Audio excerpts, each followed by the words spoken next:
वीर का ये अटपटा और पैरों तले जमीन खींच लेने वाला ऐलान सुनकर बंगले में खड़ा एक एक इंसान हैरान था। वीर ने रातों रात केसर को घर से निकालने का फैसला ले लिया था। क्यों? जिस लड़की को इतने शातिर तरीके से शादी करके घर लाया था ताकि उसकी जिंदगी बर्बाद कर सके, उसे अब वो घर से निकालना चाहता था। रतन और गजरा की कुछ कहने की हिम्मत नहीं हुई, पर केसर चुपचाप गाय की तरह आंसू बहाकर पति की हर जायज नाजायज बात मान लेने वालों में से नहीं थे। केसर ने वीर को हैरानी से देखते हुए गुस्से में तमतमाते हुए पूछा, अचानक तुम्हारा दिमाग खराब हो गया है क्या वीर? या रात भर यही प्लान करते रहे कि सुबह का सूरज उगते ही केसर की जिंदगी और कितनी मुश्किल कर सकते हो? क्या मतलब कि मैं अपना सामान बांध लूं? अब तुम मुझे इस घर से निकालने के भी मंसूबे बनाने लगे। वीर ने तैश में आकर कहा, दिमाग मेरा नहीं तुम्हारा खराब हो गया है केसर राठौर। तुमसे ये किसने कहा कि मैं तुम्हें इस घर से निकाल रहा हूँ? हाँ, तुम जिंदगी भर एक ही खूंटे से बंधी रहोगी, जिस खूंटे का नाम है वीर प्रताप सिंह। मैं तुम्हें सिर्फ अपने कमरे से बाहर निकाल रहा हूँ, समझी? तुम मेरे साथ मेरे कमरे में नहीं रह सकती। वीर की बात सुनकर केसर का चेहरा उलझ सा गया। रतन और गजरा को लगा कि ये मियाँ बीवी के बीच का मामला है और उन्हें वहां नहीं होना चाहिए, इसलिए वो दोनों चुपचाप धीरे से किचन के रास्ते घर के बगीचे में चले गए। केसर ने वीर के अजीब से फैसले की चोट से खुद को संभाला और वीर से पूछा, क्यों क्यों नहीं रह सकती मैं तुम्हारे कमरे में तुम्हारे साथ? पिछले 2 हफ्तों में तो तुम्हें मेरे साथ एक ही कमरे में रहने में कोई प्रॉब्लम नहीं थी। इनफैक्ट जब मैंने कहा था कि मैं अलग कमरे में रहूंगी, तब तुम शादी की रात मुझे जबरन अपने कमरे में ले आए थे, ये कहते हुए कि तुम नहीं चाहते कि मैं चैन की एक भी सांस लूं। इसलिए तुम हर पल मुझे अपनी नफरत भरी नजर के सामने रखना चाहते हो। तो अब क्या हुआ?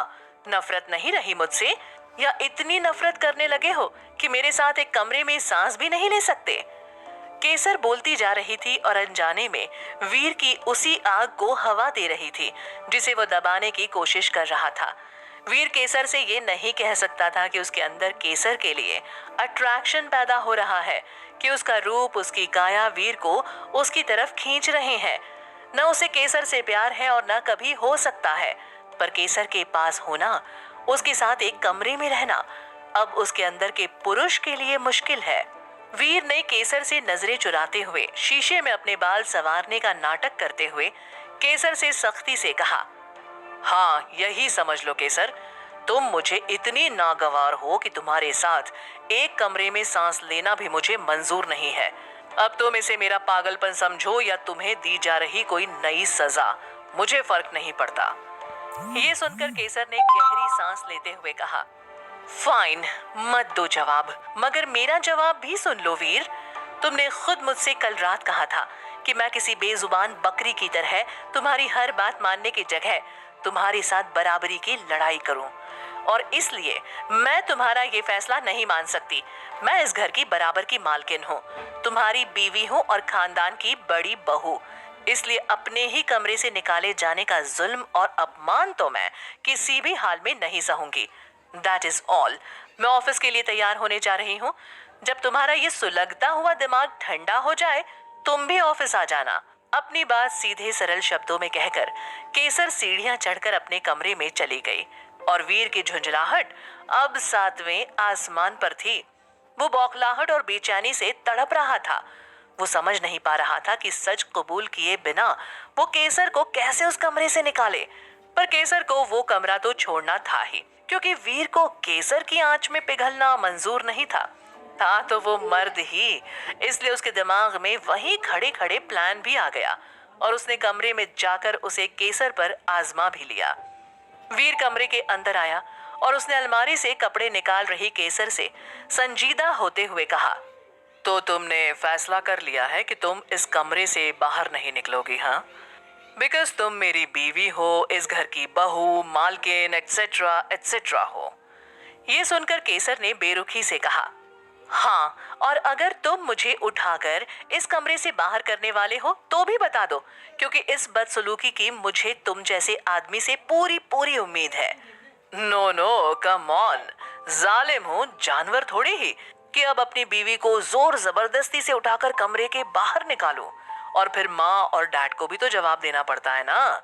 ठीक है, तुम मेरे साथ ही रहो केसर, और तुम्हारी इस जिद का मतलब मैं ये समझता हूँ कि तुम मेरे साथ सही मायने में बीवी की तरह रहने के लिए तैयार हो, राइट? जैसे ही वीर ने ये कहा, केसर ने पलटकर वीर को देखा। वीर की आवाज का ये लहजा, उसका केसर को देखने का ये अंदाज वो अच्छी तरह समझती थी। ये तभी होता था जब वीर के दिमाग में कोई खुराफात चलती थी। केसर वीर को अपनी आंखों से टटोलती हुई उसके पास जाकर खड़ी हो गई। वीर की आंखों में उसकी जीत की चमक उभरने लगी, क्योंकि वो जानता था कि अब जो वो कहने जा रहा था उसके लिए केसर कभी तैयार नहीं होगी। इसलिए नहीं क्योंकि केसर के दिल में वो चाहत नहीं है, बल्कि इसलिए कि चाहे उसे वीर से कितनी ही जुनूनी मोहब्बत क्यों न हो, उसे वीर के आगे झुकना मंजूर नहीं होगा। केसर ने वीर को ध्यान से देखते हुए कहा, तुम कहना क्या चाहते हो वीर? साफ साफ कहो। वीर ने जवाब दिया, ठीक है, तो साफ साफ सुन लो। अगर इस कमरे में रहना है, वो भी मेरी बीवी की तरह, तो तुम्हें मेरे साथ रिश्ता बनाना पड़ेगा। वही रिश्ता जो एक मर्द और एक औरत के बीच शादी के बाद होता है। मंजूर? केसर चारों खाने चित्त होते हुए बोली, पर तुम मुझसे प्यार नहीं करते वीर।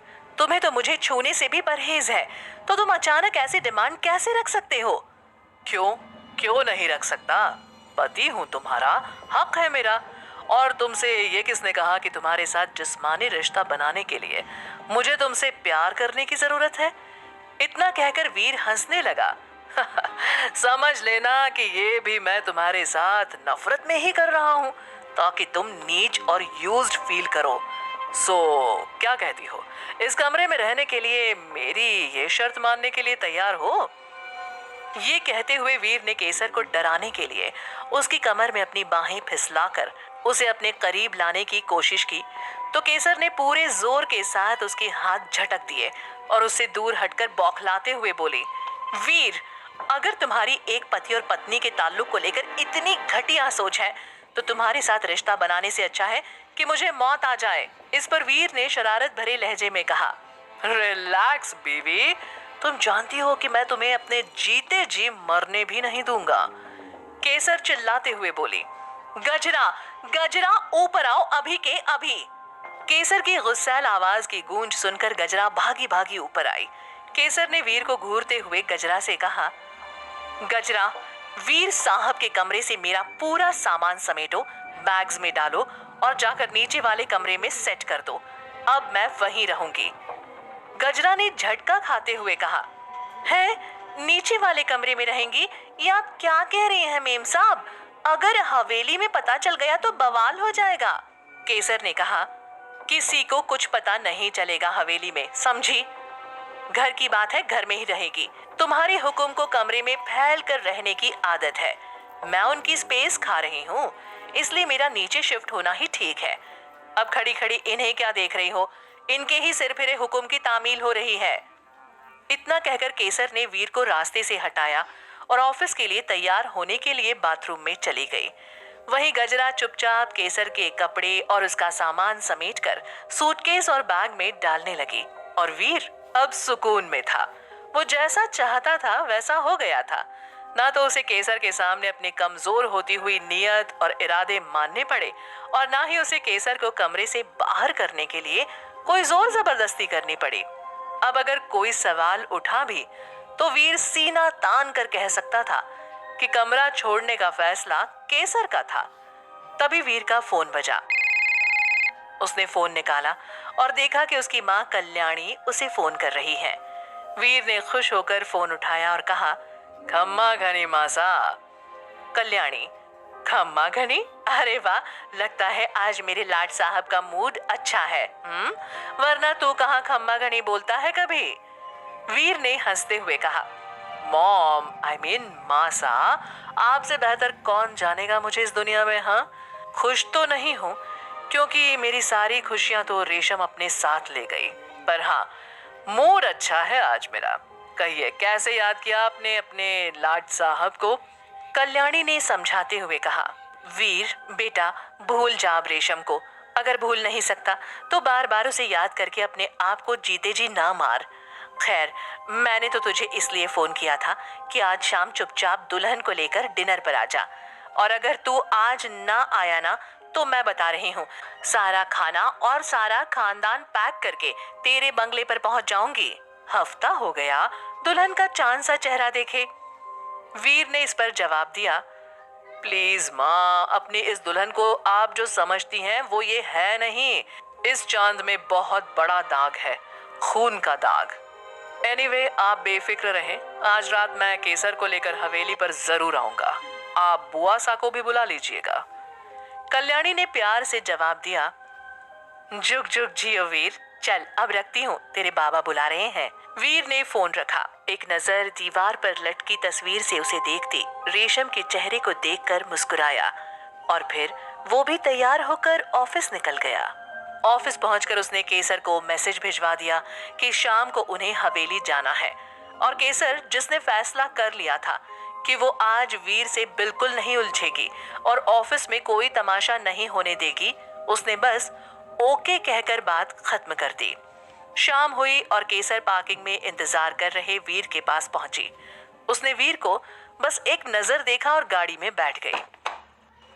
वीर ने गाड़ी स्टार्ट की और केसर से पूछा, आज सुबह से तुम्हारा मौन व्रत है या तुम मेरे सुबह के ऑफर के बारे में सीरियसली सोच रही हो? हाँ, मुझे कोई प्रॉब्लम नहीं है, मेरी बीवी हो, दिखने में भी ठीक ठाक हो। और वीर, अगर तुम चाहते हो कि मैं चलती गाड़ी से ना उतरूं, तो प्लीज वो सब घटिया बातें दोहराकर मेरा दिमाग खराब मत करो।